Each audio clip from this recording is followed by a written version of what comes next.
one, fight. 안녕하세요. 박종훈의 경제한방입니다.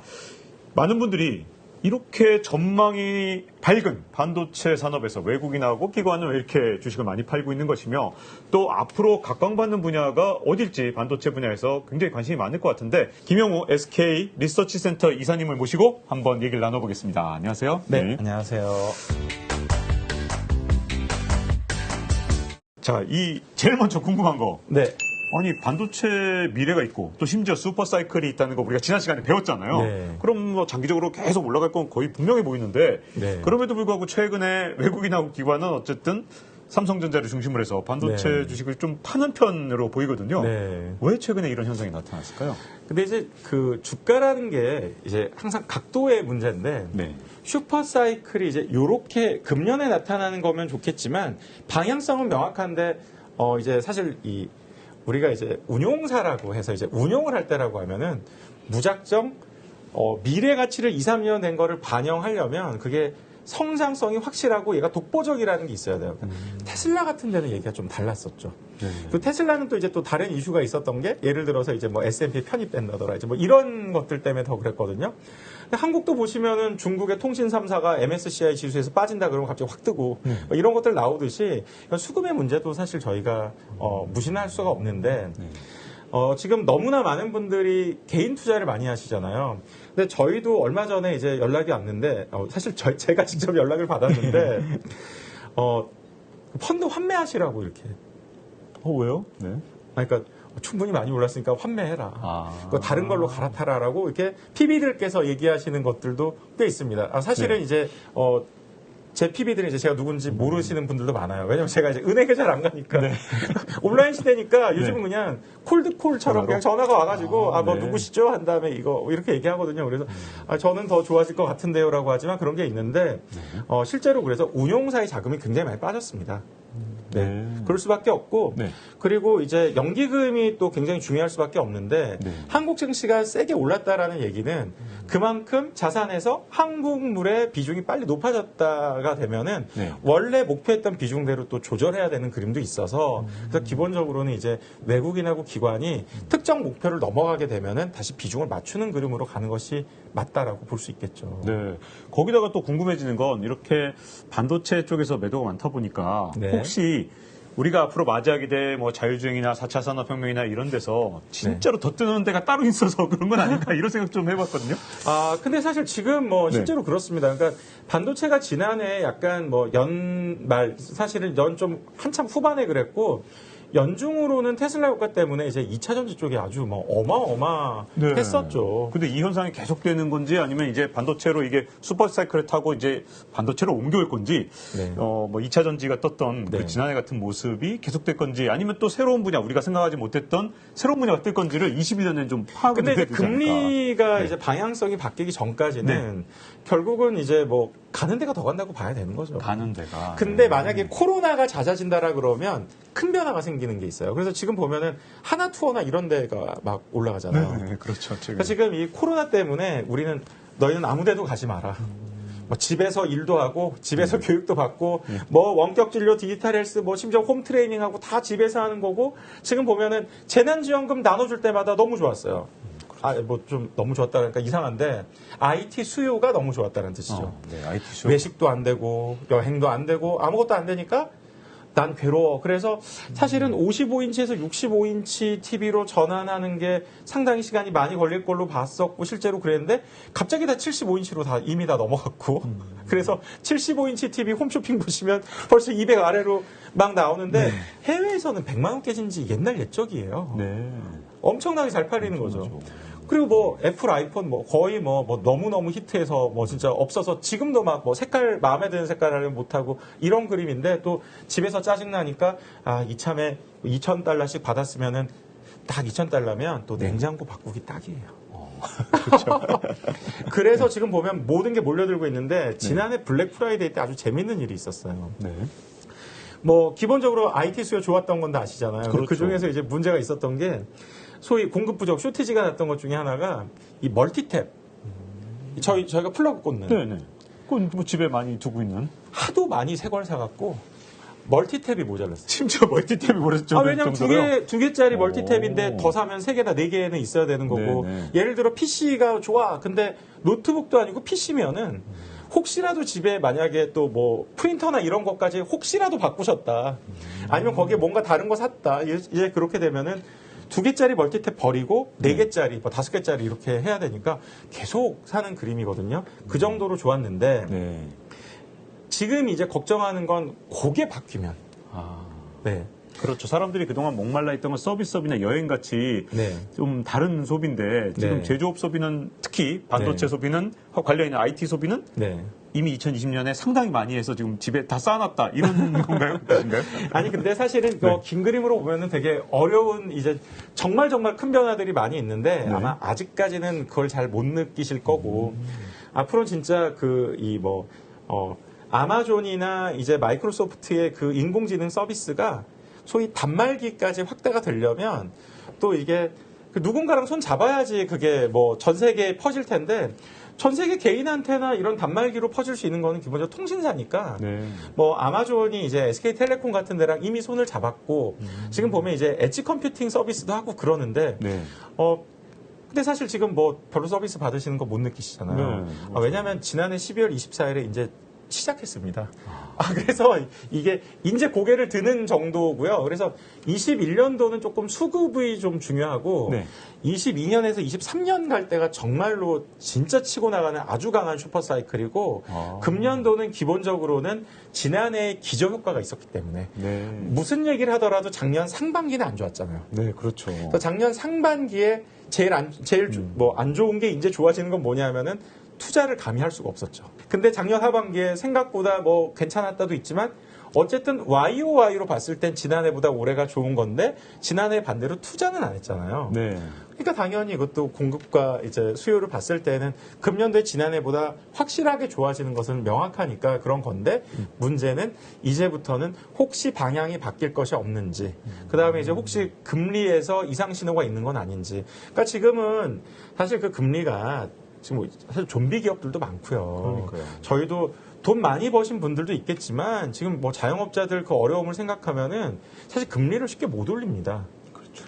근데 지금 보면은 이제 거의 이제 밸류에이션 상단인데 진짜 되는 산업 일부는 정말로 새로운 밸류에이션으로 리레이팅이 되는 구간이 나오는 거고 아닌 경우에는 이제 지금부터 돌아서는 쪽으로 좀 사고 싶은 게 있어서 지금이 딱 거기에서 이제 이 정도 올랐는데 더 가야 되냐? 사실 그게 이제 기존에 오랫동안 보셨던 분은 그런 생각을 더 하는 거고 네.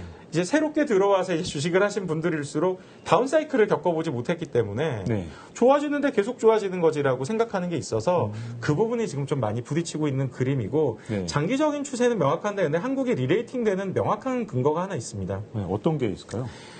앞으로 시스템 반도체 쪽 좋아지겠죠. 네. 인공지능 시대인데 그렇죠. 우리 머리를 대신하는데 네. 그거 만들어주는 파운드리 중요하죠. 네. 게다가 7나노 아래에서 둘밖에 없다고 우리나라 했습니다. 잘하는 네. 아주 잘하고. 그럼 당연히 우리가 머리인데 기억을 해야 되는데 네. 메모리 나쁠까요? 당연히 좋겠죠. 당연히 그렇죠. 근데 우리가 2차 전지에 정말 강국이잖아요. 네. 그 다음에 전기차 서플라이 체인하고 2차 전지 소재도 다 갖추어져 있잖아요. 네. 자, 여기까지 분야를 놓고서 글로벌로 한번 그림을 그려보시면 이 분야를 다 글로벌 탑 클래스 회사를 갖고 있는 국가가 한국밖에 없어요. 실제로 그렇잖아요. 그렇죠. 다 가지고 있는 데는. 이거 자랑스러울 만하네요, 진짜. 네. 네. 그래서 지금 한국의 구조적 변화가 굉장히 기쁜데 마침 또 지금 현대차나 LG그룹도 사실은 이게 안타까운 면도 많은 게 안 되는 사업 정리한다 말이 쉽지 거기에 딸려 있는 사실은 서플라이 체인하고 직원들 생각하면 굉장히 어려움이 있는데 네. 근데 사실은 또 1년에 막 8, 9천억 뭐 많게는 1조씩을 적자를 내는 예를 들어 스마트폰 사업을 하면서 신사업을 하는 거가 사실 이 병립하기가 어렵습니다. 네. 그래서 LG전자 너무 잘 나갈 거라고 얘기하지만 사실 거기 다니시는 분들이 모두 행복한 것은 아닌 상황이지만 시간이 지나면 근데 가는 방향성은 지금 맞다고들 하듯이 네. 이게 지금 보면은 확실히 회장들도 이제 소위 이제 오너가들도 좀 되게 젊고 이제 좀 뭔가 새롭게 바꾸려는 그림이 딱 맞아 떨어졌고 이 코비드19라는 게 이 사티아 나델라라고 마이크로소프트 CEO가 이런 얘기를 했어요. 네. 이거 심지어 4월인가 되게 초기에 했습니다. 이 코비드19 팬데믹이라는 것이 네. 2년간 변할 거를 2달 만에 변화시켰다 그랬거든요. 근데 지금 만후 1년이 넘었습니다. 그러면 뭐 그 속도가 한 6년치가 변화가 있었겠네요. 아, 정말 그래서 결국은 지금이 이 코스트 오브 에쿼티, 이 자금을 끌어당겨서 어디다가 쓸 거야라고 했을 때 우리가 조달 금리가 없는 거잖아요, 거의. 네. 자, 그러면 조달 금리가 없으니까 나의 자산을 어딘가에 투자해야 돼. 근데 부동산도 해봐. 근데 부동산 대충 알겠고 이제 뭐 주식 해봐 이렇게 된 건데 그쪽 말고 우리가 장기적인 투자자인데, 그러니까 어떤 투자자냐면 또 기술 개발이나 이런 걸로 한다라 그럴 때 가장 많이 들어가는 분야는 일단 인공지능하고 바이오 쪽이 돼요. 네.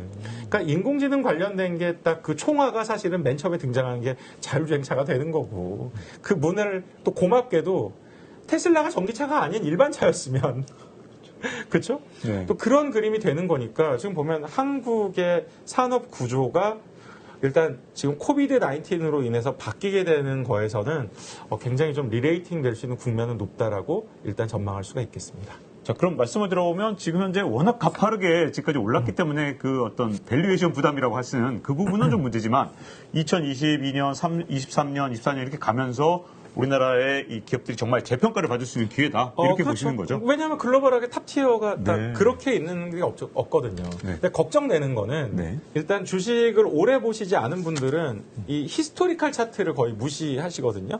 그래서 그냥 인공지능이 이제 왜 싱귤러리티라 그래가지고 이제 나중에 가면 너는 상상도 못한 세상이 올 거야. 맞습니다. 그 말이 맞는데 아까 말씀드린 게 이게 이렇게 앞으로 진짜 싱귤러리티의 세상이 오고 인공지능이 지배하는 세상이 오고 반도체 좋아지고 하는 것은 모두 맞겠으나 주식이 언제나 이 각도로 올라갈 수는 없기 때문에 그렇죠. 이 변곡점이 뭐가 나오는지를 아까 그래서 제가 네. 금리 얘기도 해드렸고 사실은 수급 얘기도 해드렸고 그리고 코비드 때문에 있었던 IT 디맨드는 그러니까 추세적으로 기술 산업의 변화 때문에 가는 거는 완전히 유효하다고 생각을 해요. 근데 이제 이런 이벤트성으로 나왔던 것들은 일부 이제 영향을 줄 수가 있는데 네. 이때 그럼 견딜 수가 있느냐의 문제죠. 그러니까 이렇게 올렸는데 이게 예를 들어 2, 3년치는 기본 반영을 했다라고 보고 있었다가 아닌 것 같아라고 해서 예를 들어 200% 올랐는데 40% 떨어질 수도 있잖아요. 네. 근데 막상 당해보면 그게 그건 정말 200% 오를 때 뒤에서 잡았다가 이렇게 그렇죠. 떨어진다라 그러면 그거 버티시기가 굉장히 힘듭니다. 자, 그러면 이제 장기적인 부분은 그래도 좀 이 부분이 궁금한데 혹시 이제 미국에서 야, 이제 뭐 다른 나라랑 하지 말고 우리나라에서 하자. 그래서 네. 예를 들어 테슬라는 배터리 우리가 만들어. 그리고 네. 마침 또 바이든 대통령이 바이 아메리칸 하자니까 정말 미국 네. 거 사자고. 이렇게 어떤 정치적인 부분과 미국 기업들의 노력이 맞물리면서 미국이 이 밸류체인 전체를 대체로 가져가는 그런 네. 리스크랑 또 하나는 중국이 막 쫓아오는 거예요. 그래갖고 네. 우리의 이제 밸류체인의 하단을 막 자꾸만 공격해 가면서 네. 뭐 지난편에서 자동차 이 반도체 같은 경우 이런 거는 아주 높은 공정을 요하지 않으니까 네. 중국이 빨리 뛰어들어서 예를 들어서 시장을 네. 차지한다든가 네. 이 하단을 차지하는 그 상단은 미국이 가져가고 하단은 중국이 위협하는 이 상황은 앞으로 미래에 어떻게 될까요? 그런 성향은 더 강해지겠죠. 아, 그건 피할 수는 없는 네. 거군요. 그러니까 지금 아까 경쟁에서 제가 이기려면. 이제 뭐 글로벌로 탑 티어들이 많이 있다 이렇게 막 얘기를 했지만 그러면 또 글로벌 탑 티어가 또 중국이나 미국이 없느냐? 네. 정반대입니다. 또 1위 업체가 대만에 있는 쪽도 있고 네. 뭐 사실은 배터리도 CATL이 1, 2위 다투고 있는데 영업이익률은 솔직히 CATL이 더 좋아요. 그 중국 정부의 보조금 때문에 그럴 거 아닌가 생각도 조금 들긴 합니다만. 근데 그 보조금이 CATL 은. 앞으로도 계속 있을 거라 그렇죠. 이거를 좀 사실은 디폴트로 원래 그렇게 해주는구나라고 해야 되는 그림이고 아예 그런 영업 환경이니까 어쨌든 맞습니다. 거긴 원래 그렇다. 네. 그리고 이제 지금 보면 미중 패권 전쟁이 뭐 없어질 가능성이 없잖아요. 그렇죠. 없는 그림인데 이제 미국의 반도체 산업협회에서 이제 지난해 냈던 것 중에 인상적이었던 게 중국의 반도체 산업이 보조금 의존도가 뭐 그러니까 정부 지원 등등해서 음으로 양으로 해주는 게 전체 투자비의 55%라는 식으로 내고 했거든요. 근데 그 바로 뒤를 쫓는 게 한국하고 대만이었어요. 40% 이상이라는 식으로 뭐 그런 식으로 나왔거든요.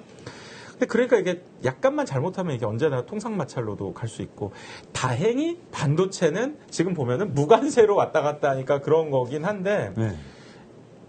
중국한테 했듯이 또 이상한 뭐 액션이 들어갈 수도 있으니 그렇죠. 뭐 철강이나 알루미늄에 갑자기 25% 관세 하듯이 이상하게. 반도체도 원래는 관세가 없었지만 네. 반도체 좀 생각해볼까? 반도체에 관세를? 들어가는 이러면서. 다른 쪽을 좀 네. 힘들게 할 수도 있고 그런 게 있으니 그리고 지금 보면 사실은 뭐 트럼프도 바이 아메리카 외쳤는데 바이든이 달라지느냐? 안 달라집니다.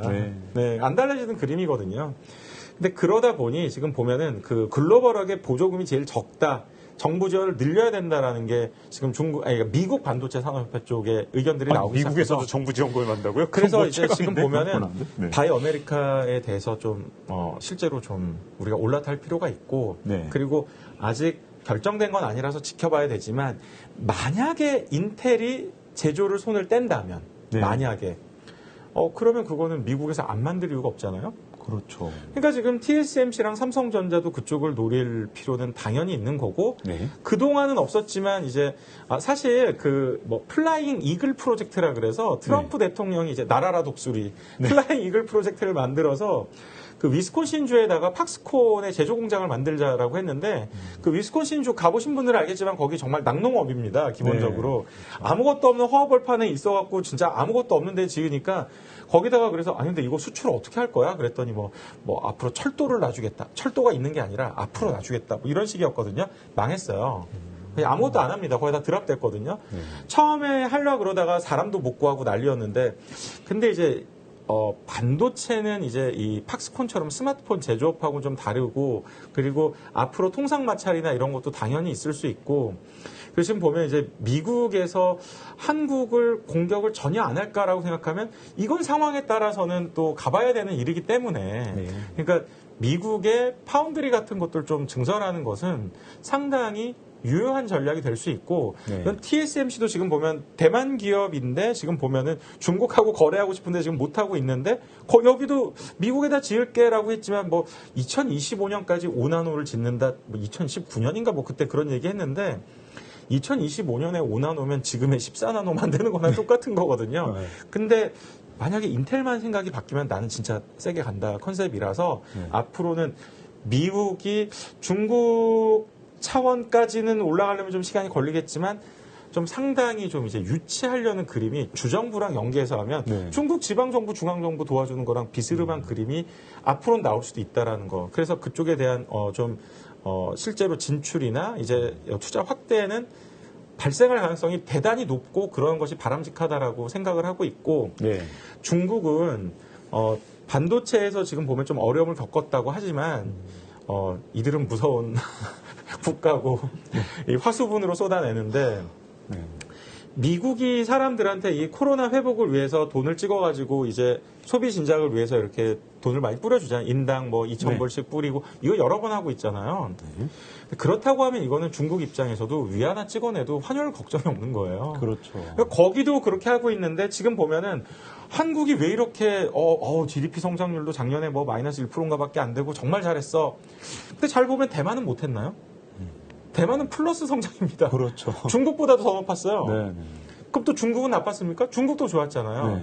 그러니까 이 코비드 시대가 딱 도래하면서 산업화 중에서도 제조업이 잘 돼 있는 국가들이 서비스업 위주의 국가들보다 훨씬 더 많은 부를 쌓고 훨씬 더 많은 그 이제 뭐 해외 직접 투자 FDI를 유치하는 그림이 나왔기 때문에 지금 보면 중국은 앞으로 상황이 더 좋아지는 그림이에요. 그래서 여기에서 뭐 물론 ASML의 EUV 공급을 못하니까 하이엔드 파운드리는 못할 수도 있겠죠. 근데 나중에 가면 역설적으로 갈 수도 있어요. 그래 우리는 지금 우리 8인치 장비나 12인치 중에서 뭐 예를 들어 우리 90나노 뭐 70나노 하면 되지 뭐. 근데 이 자본주의 진영의 국가들은 그쪽의 기업들은 그렇게 못하거든요. 미쳤니? 이렇게 하는데 거긴 할 수도 있잖아요. 근데 나중에 아까 또 이 부품 얘기를 해야 되는데 그럼 여기서 이제 막 3나노, 2나노, 1나노 막 되는 거 만들어. 좋잖아요? 근데 지금 보면 또 똑같은 얘기죠. 미드엔드, 로우엔드 없으면 안 되는 거잖아요. 그러니까 시간이 지나고 나면 은근히 중국이 포기하는 게 아니라 이쪽을 못하고 있어도 하단 쪽부터 올라오고 강한 의지를 가고 길게 갈 거기 때문에 지금 사실은 좋은 기업이 있으면은 중국 업체들이 M&A 하도록 놔두면 안 되고 최대한 좀 끌고 와야 되는 그림이고 이게 기술이 오픈 이노베이션 그러니까 나 혼자 다 해는 이미 옛날에 끝났거든요. 네. 그래서 M&A도 하고 이제 이런 방향으로도 가야 되는데 생각보다 중국이 그 문화가 되게 좋아요. 그러니까 지리 자동차가 볼보를 뭐 2조 주고 샀네 해서 야 거저 주웠어 전혀 그렇지 않습니다. 그 회사 여기까지 만드는 데는 20조 들었다는 얘기가 나오잖아요. 그러니까 야, 그게 왜 20조야? 그랬더니 이제 뭐 운영자금 같은 거 되면서 뭐 적자 걱정하지 말고 해봐라. 이제 이런 컨셉이라 좀 부풀려진 것도 있지만 한국 기업 중에서 20조씩 막 돈이 들어가는데 이익이 나네 안 나네 할 때 그걸 두고만 볼 수 있을까라 하면 참 쉬운 문제는 아니거든요. 네. 그래서 이 중국이 사실은 상당히 생각보다 오픈 이노베이션. 그러니까 사실 이제 이 돈을 이용한 이 흡성 대법, 쫙 빨아들여서 커지는 이제 그런 걸 막기 위해서는 사실 한국 기업들도 우리가 지금 돈이 없진 않아요. 그러니까 더 M&A도 많이 하고 좋은 기술 개발도 많이 하면서 그리고 미국 쪽이나 유럽 쪽에는 괜찮은 기업들하고 얼라이언스를 좀 더 먼저 맺어서 고객 확보도 하고 해야지 그래야지 견딜 수 있지. 지금 기본적으로는 중국 쪽이 기초과학이 생각보다 굉장히 튼튼하고 그리고 사실은 소프트웨어나 이런 쪽은 개발자들이 수준이 상당히 높습니다. 그래서 중국의 리스크는 앞으로도 영원한 숙제가 될 것이다. 이렇게 보고 있습니다. 무시무시한데요. 이게 남은 시간이 짧아서 간단한 거 하나만 여쭤보고 싶은데 이 4차 산업혁명, 자율주행차 이런 것들이 나오면서 아까 이제 지난 시간에 굉장히 많은 분야를 얘기하셨어요. 뭐 보면 센서, 뭐 배터리 이걸 통해서 또 CPU가 판단을 하고 AI가 들어가고 여기서 가장 전도유망하고 미래 2024년에 정말 이 시장이 꼽혔을 때 가장 큰 시장이 될 게 어느 분야가 될까요? 너무 어려운 질문을. 사실은 이제 거기서 지금 우후죽순격으로 나오는 거에서 이미 24년이 되면 거기서 승자가 딱 갈려요. 근데 승자가 갈렸을 때 이제 그 기업이 누구냐가 중요한 건데 이제 여기서 얘기하기가 좀 쉽지 않고. 근데 한 가지는 확실한 게 지금 보면 이제 그 될성 부른 나무는 떡잎부터 안다고 하잖아요. 될성 부른 나무는 떡잎부터 산다 합니다. 떡잎부터? 네, 떡잎부터 사는 거죠. 그래서 요즘은 돈 많은 글로벌 자이언트 기업들이 사실 다 돈 주고 사는 컨셉이라서 보통 그래서 괜찮은 기업들의 이 결말이 요즘 상장까지도 잘 안 갑니다. 상장 가기 전에 입도선매하는 거군요. 벌써 M&A로 그냥 다 끝나는 경우가 굉장히 많고 상장 후에도 사실은 또 M&A 되는 경우가 굉장히 높은 거죠. 제가 원래는 반도체 쪽을 더 얘기를 드리고 싶은데 사실 혹시라도 인텔이 경쟁력이 회복될까 봐.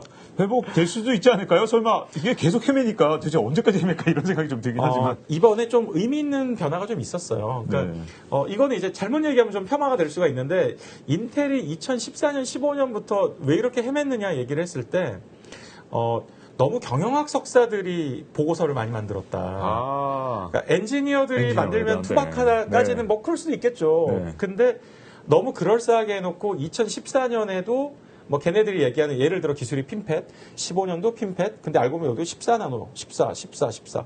그러다가 2019년에도 14, 2020년에 10나노 핀팻, 그 다음에 미래는 뭐 7나노 핀팻. 계속 핀팻이에요. 그래서 핀팻, 그 다음에 슈퍼 핀팻, 그 다음이 어드밴스드 슈퍼 핀팻. 사실은 똑같아요. 그러니까 이제 그런 게 이제 사람들이 비꼬는 너희가 이름만 갖다 붙이고 하나도 안 변했다는데 이번에 보니까 좀 올드보이들이 귀하네요. 옛날에 왜 뭐 외계인을 고문해서 만들었다 하던 그러니까 요거는 지금 반신반의하는 분들도 많은데 아니 그만둔 분들을 다시 모시고 오면 어떡하냐 이런 건데 CEO도 VMware에서 모시고 왔는데 알고 보면 이제 인텔 출신이었고 그분이 옛날에 X86 CPU 개발했을 때 같이 있었던 분들이나 그 밑에 있는 사람들을 지금 다시 모시고 오고 있어서 지금 이제 은퇴한 외계인들을 다시 모으고 있다. 다시 외계인 고문이 시작될 수 있겠군요. 네, 맞습니다. 그래서 사실은 그래서 결국은 이게 AI 쪽에서 이제 누가 가장 전력 소모가 낮은 반도체를 만들 수 있느냐가 결국은 승리할 텐데. 근데 이제 이게 지금 아직까지는 이제 지금 세를 불리고 있는 것들이잖아요. 아까 AMD고 엔비디아고 뭐 이 외에도 이제 또 그래픽코어라는 다른 이제 또 영국 회사도 있고 이래가지고 좀 더 지켜봐야 되는데 여기서 이제 승자가 딱 되면 나머지는 이제 그러니까 지금도 인텔이 돈 많이 벌잖아요. CPU 하나 다 먹으니까. 그렇죠. 뭐 그런 그림이 좀 나올 수도 있죠. 여기서 밑줄 쫙 그어야 되는 말씀이 여기서 나온 것 같고요. 오늘 이렇게 좋은 말씀 해주셔서 정말 감사드립니다. 자, 김영호 SK증권 리서치센터 이사님 모셔서 오늘 반도체 그리고 자율주행차 미래를 한번 조망해봤고요. 오늘 이렇게 많은 분들 봐주셔서 감사드립니다. 다음 시간에 뵙겠습니다. 네, 안녕히 계세요. Round one, fight.